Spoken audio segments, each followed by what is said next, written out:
Hello everybody, welcome to NEET Crash Course. So now we shall discuss the synopsis of the chapter Microbes in Human Welfare.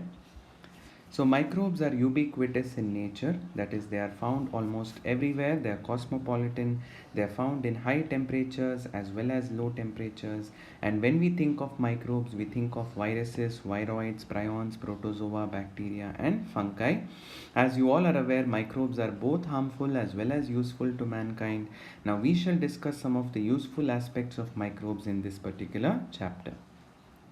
How are microbes useful in household products? Now, the first thing that comes to your mind is something which we reap the benefits day in and day out, the microbe which is lactobacillus. Now, lactobacillus or lactic acid bacteria, as you all know, is involved in the curdling of milk. This curdling of milk is possible because it produces lactic acid through anaerobic fermentation or anaerobic respiration, and you know that this lactic acid brings about coagulation of milk protein, that is casein. Even the batter of dosa and idli, for the rising of the batter or the puffiness of the dough of the batter is mostly because of carbon dioxide gas, that is again a byproduct of fermentation by bacteria. And then even in baking, as you know, in making breads and cakes, the rising of the dough is brought about by the baker's yeast, that is Saccharomyces cerevisiae. The scientific name of baker's yeast is Saccharomyces cerevisiae. Then we have certain traditional alcoholic drinks, like for example, there is toddy, and this toddy is a traditional drink of South India which is manufactured or which is prepared by fermenting of the palm sap. Then we have microbes which are also used to enhance the taste of foods, like for example, it helps in fermenting fish, soya bean, and bamboo shoot. And cheese, as you all know, microbes are used as a flavoring agent for the cheese. For example, you can see the Swiss cheese has large holes in it, and that is because of the release of large amount of carbon dioxide by a bacteria called Propionibacterium shermani. And then you have certain another variety of cheese that is called the Roquefort cheese, which is again a particular flavor is given to it by growth of a specific fungi on the cheese. So microbes can also be used as flavoring agents in case of cheese. Then we move on to industrial products. The first industrial product is fermented beverages. Fermented beverages which have alcohol in them. The same yeast which we employed as baker's yeast can also be used in brewing fermented beverages, and because they show the characteristic of alcohol fermentation as a means of anaerobic respiration, so we can call Saccharomyces cerevisiae also as brewer's yeast because they produce ethanol. We also have, depending on the raw material, so basically for production of ethanol we can use malted cereal or we can use fruit juice. So depending upon the type of raw material you're using and depending upon whether you are carrying out distillation or not. If you carry out distillation, the percentage of alcohol will be higher. If you do not carry distillation out, then the percentage of alcohol will be lower. Accordingly, we have non-distilled beverages and distilled beverages. Okay. Another very important industrial product which changed a lot in the medical industry, which was a breakthrough in medical science, was antibiotics. Now, antibiotics, the literal meaning of antibiotics is against life, but because it kills the bacteria, this against life is from the perspective of pathogenic bacteria. However, if you talk about humans, it is a life giver for us, and therefore it is considered to be pro-life.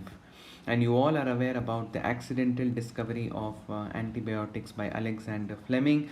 Alexander Fleming was maintaining colonies of a bacteria. The bacteria was referred to as Staphylococci. He saw that in some of the colonies, surprisingly, the Staphylococci had been killed due to the growth of a mold which was Penicillium notatum, and he saw that this Penicillium notatum was releasing a substance which was killing the bacteria in its vicinity, and that substance was identified to be an antibiotic which was called an antibiotic, and he named it penicillin.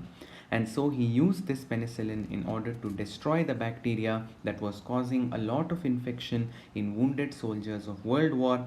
And however, the effectiveness of this antibiotic was later established by two scientists called Ernest Chain and Howard Florey. So we have Fleming, Chain, and Florey, who were awarded the Nobel Prize in 1945 for all their hard work in terms of antibiotic discovery, in terms of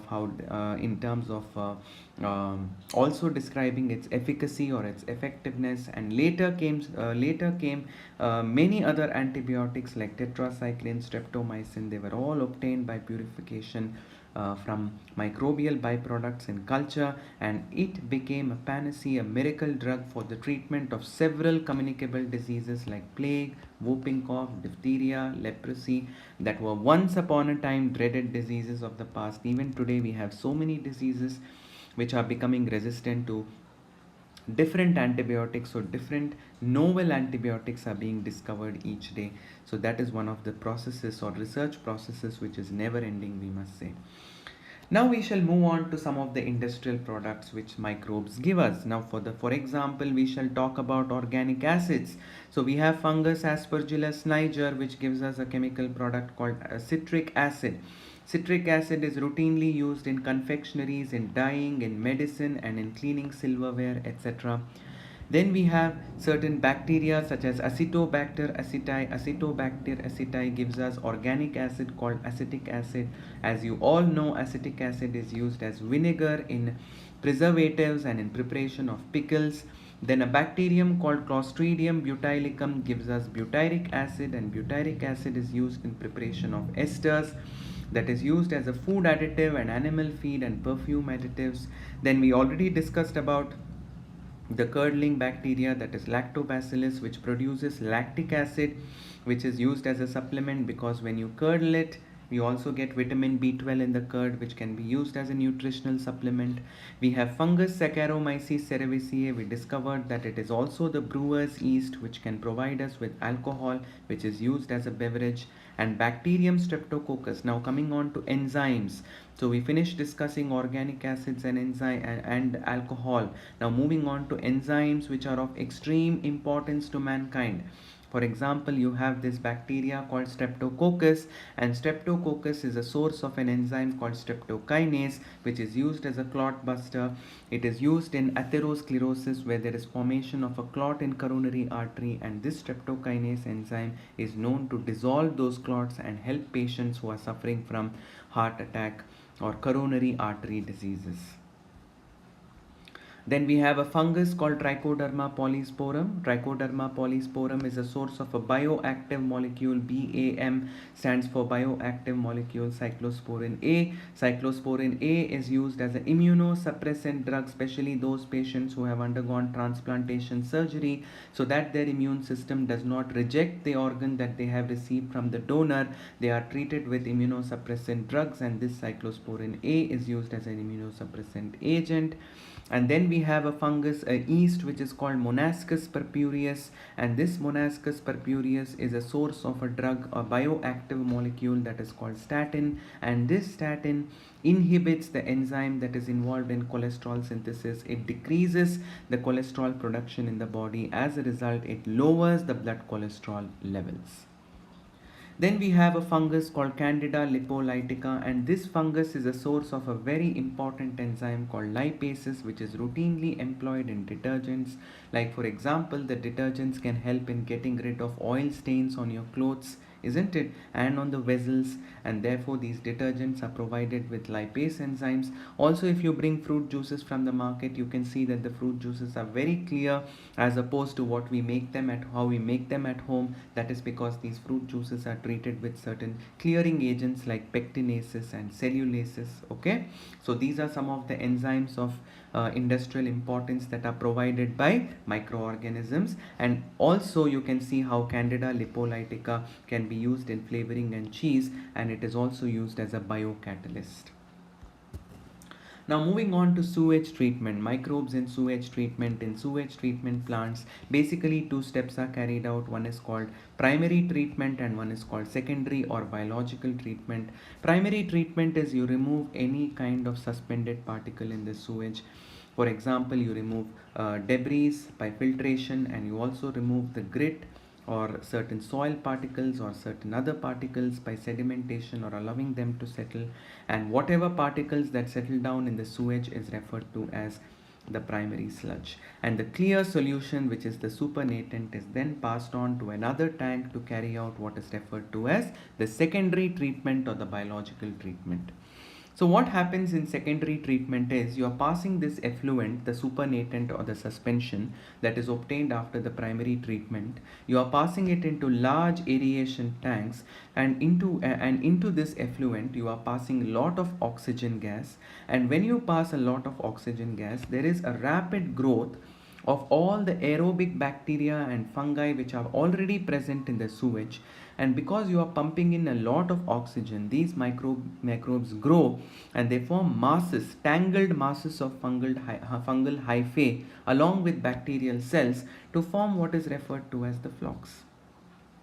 What do these aerobic bacteria do? These aerobic flocks, they basically feed on organic matter that is present in the sewage, and they convert it into simple inorganic substances like carbon dioxide and water, and they gradually reduce the biochemical oxygen demand of water. So this is called biological treatment because you are making use of the aerobic microbes already present in the sewage in order to degrade the organic substances that is present in the sewage by giving them a lot of aerobic oxygen supply. And the process involved here is obviously aerobic respiration. In other words, we can say the process involved here is decomposition. Okay. Then what is biochemical oxygen demand? It is the amount of oxygen that is consumed by microorganisms to degrade organic matter present in 1 liter of water. It can also be used as a measure of contamination of water. If the biochemical oxygen demand is low, that means the water is less polluted. So you will continue the secondary or the biological treatment as long as the biochemical oxygen demand comes down. So remember, your purpose is to bring down the biochemical oxygen demand. The lower the biochemical oxygen demand of a water sample, the lesser is the pollution of that water sample, or the lesser is the load of organic matter present in the water sample. After you have brought down the biochemical oxygen demand, I told you your main purpose is to bring down the biochemical oxygen demand. After you have brought them down, you will allow them to settle down in the settling tank, and what settles down is those tangled masses of fungal hyphae and bacteria which are referred to as the bacterial flock. And this settlement or this sludge which settles down is referred to as the activated sludge.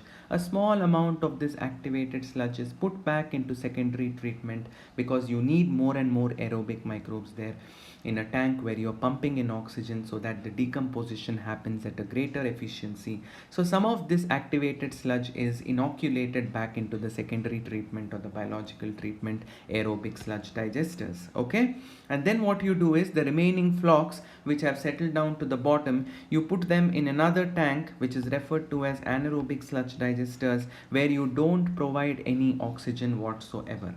In these anaerobic tanks or these anaerobic sludge digesters, the bacteria which are already there in the sewage which get activated are anaerobic bacteria, and these anaerobic bacteria will destroy the organic matter that is present in the flock along with the bacteria and the fungal filaments. Remember, the bacteria and the fungi are also basically made up of organic substance. So now you have put them in anaerobic sludge digesters where the anaerobic bacteria degrades the flock microbes and releases a mixture of gases such as methane, hydrogen sulfide and carbon dioxide. And this gas is not a waste product, but it can be used as a source of energy in the form of biogas. And whatever effluent is obtained from the secondary tank is released into, so whatever clear suspension that you obtain after you treat this particular flock, that is obviously from treating the flock you are getting the biogas. But then in the previous secondary or biological treatment, we saw that the flocks had settled down and we got a clear effluent or a suspension. The effluent or the suspension that we obtained from the secondary or the biological treatment tank is sometimes subjected to tertiary treatment depending upon the source of water, whether it may contain certain poisons or toxins in it, or in most cases the secondary effluent is directly passed into a natural water body. Only the flock is basically taken into the anaerobic sludge digesters. So remember, the sludge that is basically made up of the flocks is what is taken further into the anaerobic sludge digesters, whereas the supernatant, which is referred to as the secondary effluent, is passed off into the natural water bodies. Even though the production of sewage is more in urbanization, enough sewage treatment plants are not there. So the big problem is there is a lot of untreated sewage which makes its way directly into our water bodies. So then we saw how sewage also gives out a lot of biogas, but then there is a separate apparatus that is involved in biogas production. It can be produced through microbial activity, and basically there are special bacteria which are referred to as, which are anaerobic bacteria, which are referred to as methanogens, which produce a lot of methane along with carbon dioxide and water, and this bacteria is the source of biogas. So the most common bacterium is Methanobacterium. Methanobacterium is commonly found in anaerobic sludge. I told you the anaerobic sludge is usually something which is obtained by the degradation. I told you that the flocks which settle down in the secondary or the biologically treatment plants are taken into anaerobic sludge digester, and there you are not producing any, you are not providing any oxygen at all, and therefore when there is absolutely no oxygen, only the anaerobic bacteria are triggered to grow, and one such anaerobic bacteria is Methanobacterium. So it is very common in the anaerobic sludge digesters or the anaerobic tanks, and it is also very common in the rumen of the cattle, in the stomach of the cattle. And what these methanogens do is they carry out anaerobic breakdown of cellulose into simple substances. And you know that the cattle excreta, which is called gobar, is very rich in this bacteria, and therefore the gas that is generated by this bacteria is commonly referred to as the gobar gas. Otherwise it is called natural gas or biogas. In a biogas plant, you have a concrete tank which is deep into the ground, into which you feed a slurry of dung and other organic waste such as kitchen refuse and other organic waste like dead plant remains, etc.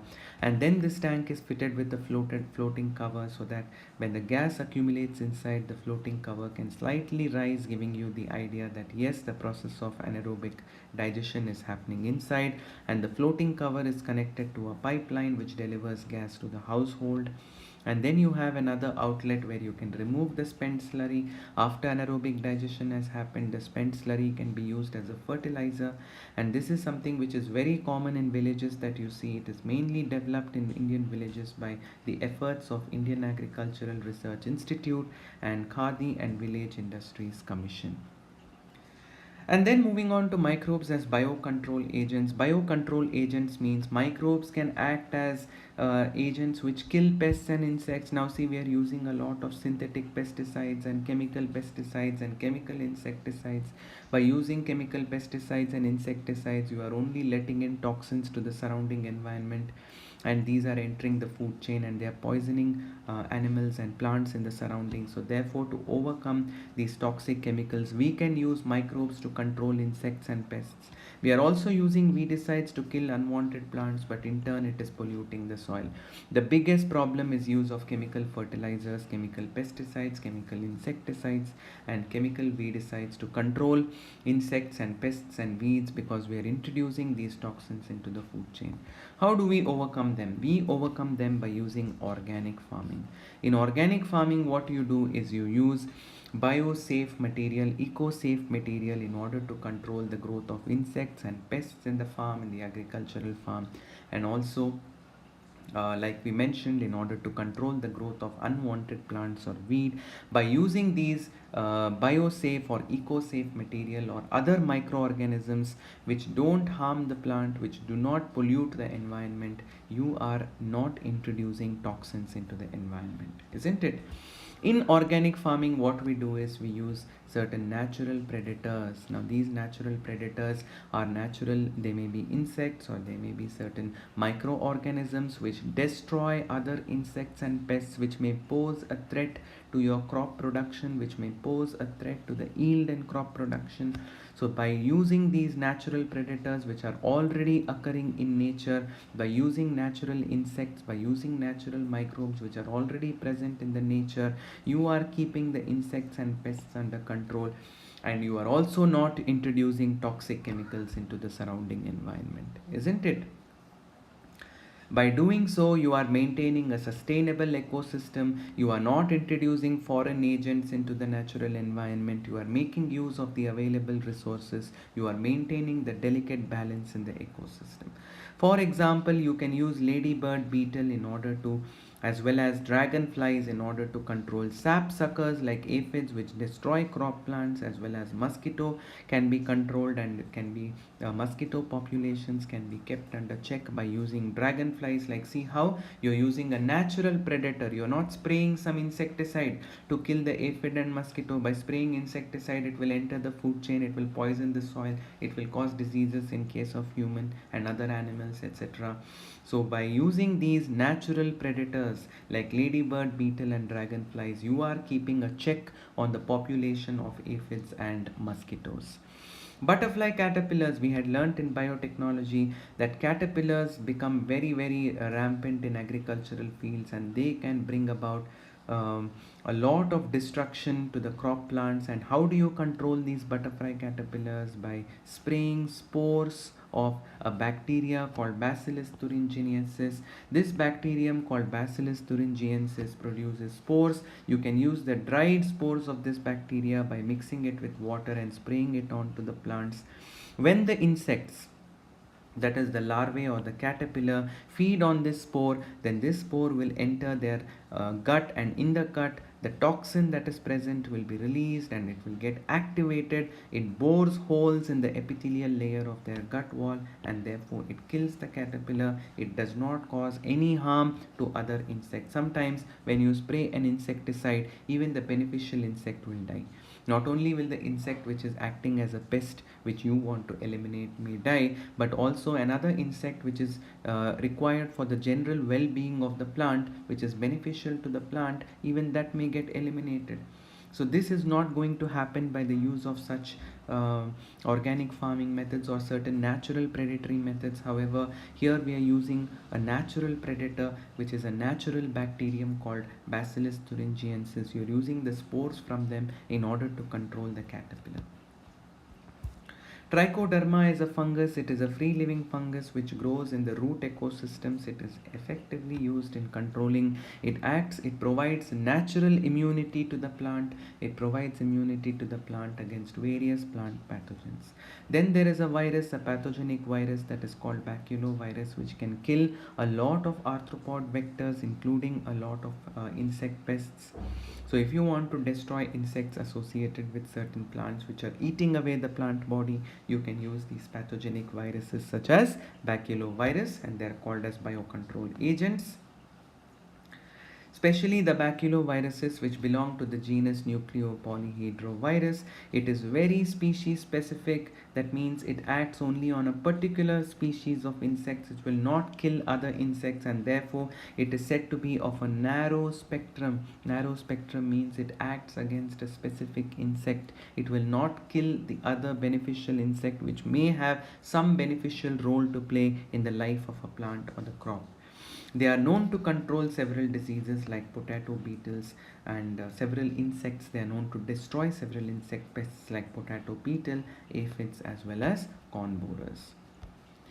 It is important to conserve beneficial, like I said, by using these natural predators like microbes and like insects. Like we saw insects like ladybird beetle and dragonfly, and we saw natural predators or microbes like nuclear polyhedroviruses, and then we saw trichoderma which grows in natural root ecosystems. By using such natural means or natural microbes in order to control insects and pests, you are conserving the beneficial insects. Like I told you, you are not destroying the harmless insects, and therefore you are carrying out a process of agriculture that is referred to as integrated pest management.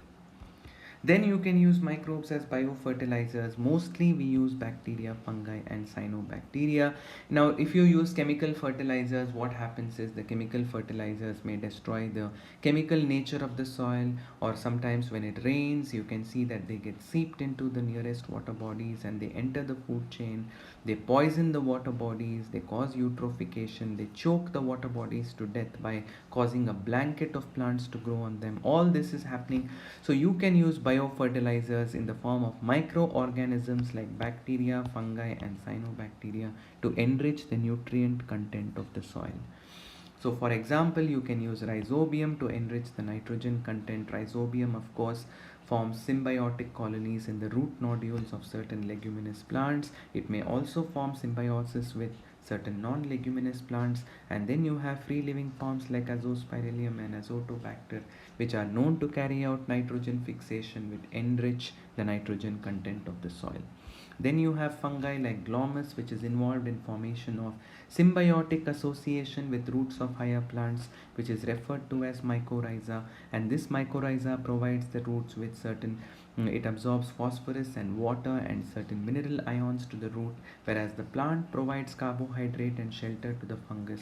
And because of this association, because there is mycorrhizal association with the plant body, the plant becomes resistant to root-borne pathogen, it becomes tolerant to drought, and it also becomes tolerant to extreme saline conditions of the soil. Okay. We have cyanobacteria. The most commonly used cyanobacteria are nostoc and anabaena and even oscillatoria. Mostly they're used in rice fields or paddy fields, and they are known to increase the organic content, which enhances the soil fertility, which makes the plant grow better, which enhances the quality as well as the quantity of the yield. So now moving on to the next chapter, that is biodiversity and conservation. So the synopsis for this begins with the introduction that we are a rich diversity of organisms occupying this planet today, and where of course with humans we are dominant species today. There are about 20,000 species of ants living on this planet, about 3 lakh species of beetles on this planet, to just mention a few. What exactly is biodiversity? The word biodiversity means the totality of the genes, species, and ecosystems occupying a particular region. If you think about genetic diversity, just to give you a small example, of course, you know the different levels of biodiversity: genetic diversity, ecological diversity, species diversity. To just give you a small example here in this synopsis, if you talk about diversity of genes, just because all the members belong to the same species, it doesn't mean that we are all alike. We differ from each other in terms of our genetic makeup, and this difference is the genetic diversity. Like for example, there are 50,000 different strains of rice. That means they differ from each other in genetic terms. Then we have species diversity. Like if you take the Western Ghats, the number of amphibian species in the Western Ghats is so high in comparison to the Eastern Ghats, and this is called species diversity.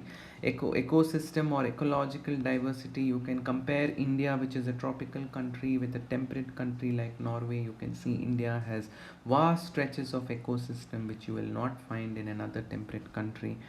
And if you think of ecosystem diversity, it is the variety of forms in the ecosystem, like the diversity of what profession a particular organism is performing in its particular ecosystem, like whether it is a plant, whether it is a producer, whether it is a consumer, whether it is a saprophyte, whether it is a parasite. So what exactly is the function performed by an organism, that is called the niche, and what trophic level it occupies, and what kind of ecological processes it carries out within the ecosystem. Like we have nutrient recycling or biogeochemical cycle, we have food web, we have energy flow, we have role of dominant species or keystone species, which are very crucial in maintaining the ecological balance. Okay, so all these are the components of ecosystem diversity. Diversity helps in producing more productive and stable, or more the major goal of diversity is to be more productive and is to strike a delicate balance in ecosystem and communities.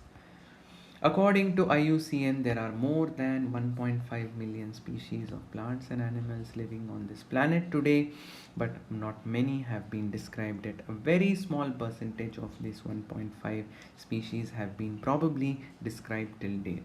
So 70%, so some of the current inventories say that 70% of the species that have been recorded globally are animals. Plants, including algae and bryophytes, are slightly about 22%. And then you have insects are the most species rich That is, out of every 10 animals you encounter, 7 of them are insects. That means 70% of the animal are insects. The number of fungi, the fungal species are so abundant you cannot imagine. The number of fungal species in the world is more than the combined total of fishes, amphibians, reptiles, and mammals put together. This gives you an idea of how abundant, of how extensive the fungal species are on this planet. If you think about India's contribution to global biodiversity, India has only 2.4% of the land mass, but it contributes to 8.1% of the total global species diversity. India is one among the 12 mega diversity hotspots, and then you can talk about around 45,000 species of plants are there in India, and twice about 90,000 species of animals have been recorded. As you know, a large number of species are yet to be recorded. What are some of the patterns of biodiversity? Some of the patterns is as you move higher up the latitude, isn't it? Like if you move closer to the temperate areas, then what happens? The species diversity decreases. Like if you move from say India, that is somewhat closer to the equator, to higher up towards the temperate region, the number of species will gradually decrease, and this is what is referred to as the latitudinal gradient. And then why the number of species decrease as we move up? Like for example, that is basically in the temperate areas the conditions are very harsh, isn't it? Because the conditions are extreme during the hotter seasons, it is very hot. During the colder months it is very cold, and therefore you can see how the species number differs. And then you can also see a very good example mentioned in your NCERT. Colombia, which is located near the equator in South America, has 1400 species of bird. Then slightly towards the north, if you go to New York, see the number of bird species comes down to 105, while if you go to Greenland, which is higher up in the northern hemisphere, the number of bird species comes down to as low as 56. So from 1400 near the equator to 105 in New York and 56 near Greenland. This tells us that latitudinally, as we go higher up, we see that there is a decline in the number of species. India, with the most land in tropical zone, has about 1200 species of birds, whereas like if you consider a tropical area like Ecuador, again in South America, has 10 times more vascular plants if you compare it with midwestern USA, which is somewhere in the temperate zone. So how the number of vascular plants is 10 times greater in Ecuador, which is in the tropical region. And then you know that the Amazonian rainforest is called the cradle of speciation. That is because there are more than 40,000 species of plants, 3,000 species of fish, 1,300 species of birds, 427 of mammals and amphibians, 378 of reptiles, and 1,25,000 species of invertebrates. A decrease in species diversity occurs as we ascend even up the higher mountain regions. That is because of a drop in temperature and greater seasonal variation. Tropical regions, especially our focus here is in tropical regions. Why do they have a greater species diversity? The main reasons why tropical regions have a greater species diversity is because tropical regions have remained undisturbed for very long time, and therefore they have had a long evolutionary time for diversification, and tropical environment shows lesser seasonal variations. Most of the seasonal changes are balanced and they are less fluctuating, and it is almost constant and predictable. One of the major reasons why there is higher species diversity in the tropical region is because, as you all are aware, there is greater sunlight available throughout the year, and as a result, more solar energy means more production of organic matter per unit area, per unit time. That is called productivity. Now, patterns of biodiversity, you all know the species area relationship. As you cover the area, the greater is the species that you will encounter. The more the area that you cover, the more the number of species you will encounter. Is there any reason why it looks quite simple that the greater the area that you explore, the greater the number of species you encounter? The main reason is, as you explore greater and greater area, you are crossing the boundary or the limits of climatic conditions, or the environmental changes are being brought forth, isn't it? So as you explore greater and greater areas, the environmental changes are more pronounced, and as a result, when environment changes, you have chances that over the course of evolution, the groups of organisms living in those areas have experienced those shifts in climatic or environmental changes, and as a result, they have adapted themselves to those shifts, and they have become new species different from each other. And as you can see, how you obtain a curve which can be described by a mathematical equation, s is equal to ca to the power z, and of course on converting it onto a logarithmic scale, you get a straight line which can be described by the mathematical equation log s is equal to log c plus z log a. Now here you have to remember that the slope of this line is what depicts the species richness of a particular area. If you have a steeper slope, that means in a limited area that you have explored, you will find greater number of species richness. So please go through from the NCERT what a steeper slope means and what a lesser slope means. Okay. Importance of species diversity in ecosystems. Biodiversity is essential for the stability of ecosystem. Very, very important. The more the biodiversity, the more stable is our ecosystem. Productivity, of course, biodiversity also is important for the green plants to be able to synthesize organic matter, so they take care of productivity. They maintain the health of the ecosystem, like for example, the keystone species, which are very, very crucial links in our ecosystem. If for some reason something happens to the keystone species, then obviously the whole ecological balance is lost. The best hypothesis that explains this is the Rivet-Popper hypothesis, which tells us that it is not about the species loss as such, it is the rate of the species loss, and sometimes it is about the loss of a particular species, such as the keystone species. Causes of biodiversity loss, we have overpopulation, habitat loss, and fragmentation. This is the major cause for the loss of biodiversity. We have been using a lot of natural forest land in order to grow, say, grass and soya bean for raising beef cattle. We've been cutting down trees, we've been burning down forests, clearing the vegetation, we've been fragmenting forests into patches, which will confuse animals and birds which follow a definite migratory route, which have a mental map of the forest in their mind. By fragmenting it, you're making them lose their way as well. So the most important reason for biodiversity loss is habitat loss and fragmentation.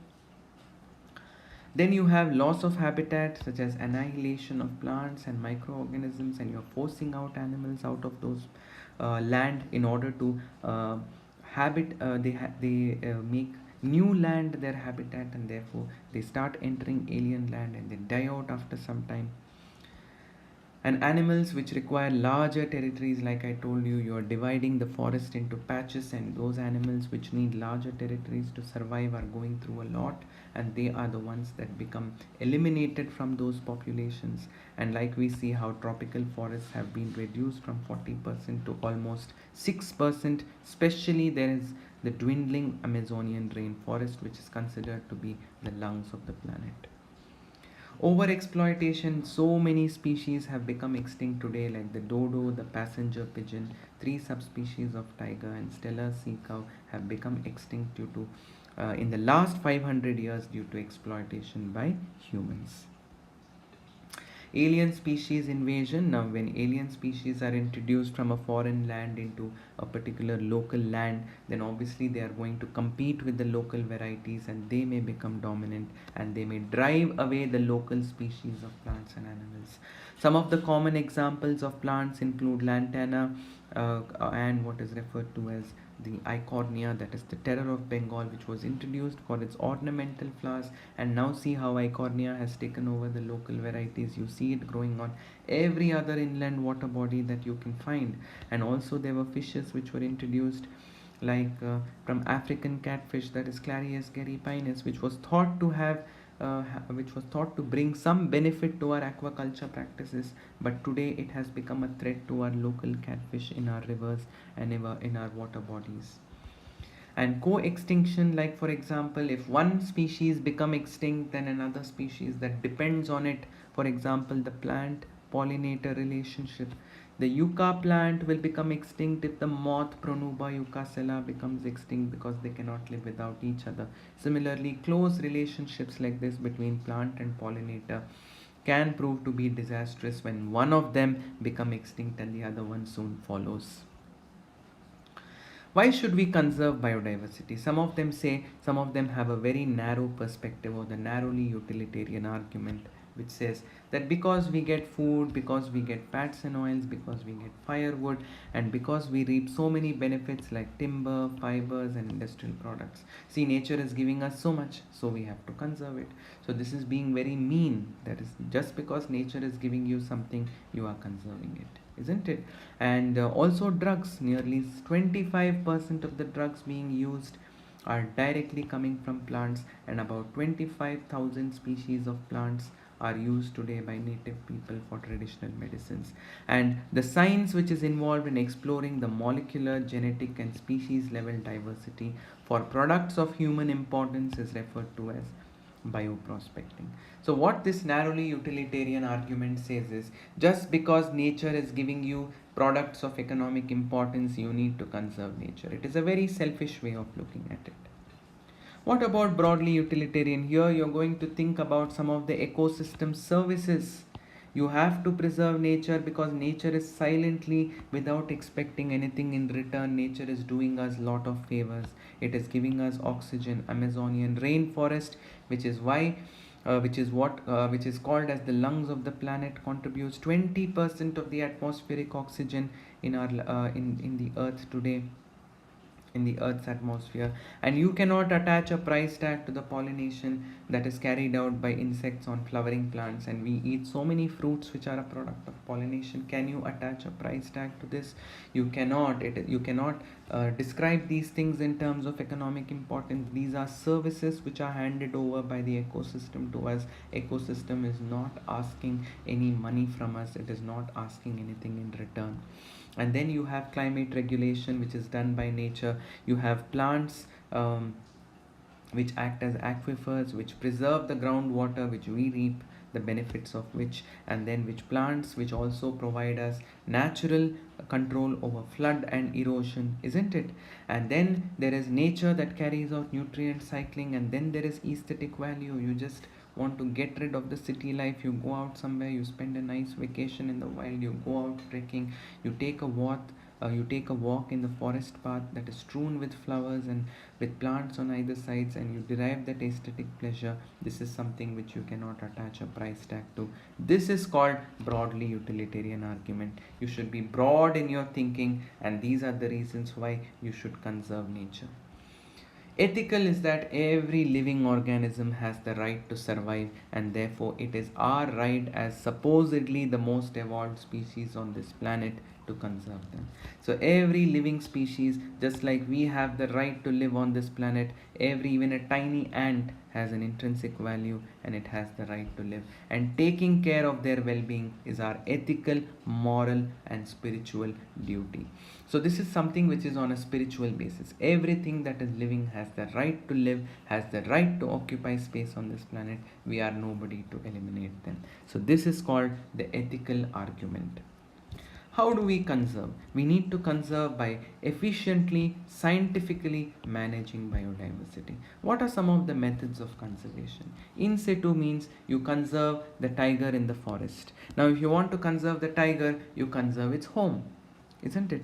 You protect the forest, the tiger will be protected. You are not taking away the tiger from the forest and putting it in a zoo. You are allowing the tiger to live and to thrive in the forest itself. So when you conserve a living organism in its own natural habitat, then it is called in situ conservation. In situ conservation, we have biodiversity hotspots. These are areas that are earmarked for their high endemism and high species richness. There are over 34 biodiversity hotspots all over the world. However, most of them, three of them occur in India, like Western Ghats and Sri Lanka, and Indo-Burma and Northeast India. And hotspots cover less than 2% of the total area, but they contain 44% of the species. If you conserve even less than 2% of this land area, you can reduce the rate of extinction by about 30%. Protected areas, as you all know, these are biological areas which have lot of biological diversity which are protected. You have biosphere reserves. Biosphere reserves help in preserving the genetic diversity of organisms which are living over there, and you bring about protection of wild populations, and also you protect the lifestyle of tribals who are living there. You take the help of the tribals, and you also help them domesticate plant and animal genetic resources. And in India, about 14 biosphere reserves have been set up by now. Man and Biosphere program that was started by UNESCO, International Biological Program started by UNESCO. It started in 1971 but was introduced in India in 1986, and it basically studies how humans are bearing an impact, or how human interference and pollution has its effect on both biotic and abiotic environment, and what are all the strategies, conservation strategies, that need to be devised around this knowledge. Then we have natural parks. As you know, natural parks is mostly for both plants and animals, and sanctuaries is mostly for animals, isn't it? So in India, there are about 90 national parks, 66 in 1988, and it occupies nearly 1.1% of geographical area, and you have about 448 wildlife sanctuaries in our country. Sacred groves. Now here there are stretches of forest where wildlife and trees are given special protection, and they are venerated, meaning they are worshipped. These are called sacred groves. You can learn some of the examples like Khasi and Jaintia hills of Meghalaya, Aravali hills of Rajasthan, Western Ghats of Karnataka and Maharashtra, Sarguja, Chanda and Bastar areas of Madhya Pradesh, and even in Meghalaya. And then you have endemic species. We had discussed about endemic species when we talked about biodiversity hotspots. Ex situ conservation includes off-site collections. Like you have, basically I told you the difference between ex situ and in situ is, in case of ex situ conservation, you are not conserving the tiger in its home. You are taking the tiger away from it, and say you are conserving it in a zoological park or a zoo, and you are not conserving the plant in its natural habitat, but you're taking it away and conserving it in a botanical garden. So botanical gardens and zoological parks and wildlife safari parks and arboretums are example for off-site collection.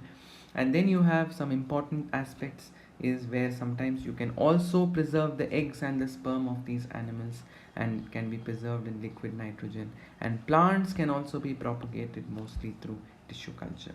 Gene banks are where you preserve the seeds, live growing plants like orchards, and tissue culture, frozen germplasm, just like how you froze the gametes, you can freeze pollen grain and certain parts of the plant, like for example the seeds of the plant can be frozen, and they can be preserved, frozen embryos, in order to use them in case in the future the plant species suffers an extinction or a danger of extinction. So there are different types of ex situ conservation, like seed banks where you preserve the seeds under reduced moisture content, and like we said, cryopreservation where you are preserving them at minus 196 degrees centigrade. Some of the international efforts in conserving biodiversity. Earth Summit held at Rio de Janeiro in 1992. It was promoting the conservation of Convention on Biological Diversity, and the recommendations of Earth Summit came into effect on 29th of December 1993. India became a part to this Convention on Biological Diversity, which was promoted in the Earth Summit in May 1994. A World Summit was held in Johannesburg, South Africa in 2002. 190 countries took part, and its main aim was to significantly reduce the current rate of biodiversity loss at global, regional, and local levels by 210. So with this, we complete the synopsis of two chapters, Microbes in Human Welfare and Biodiversity and Conservation. Thank you.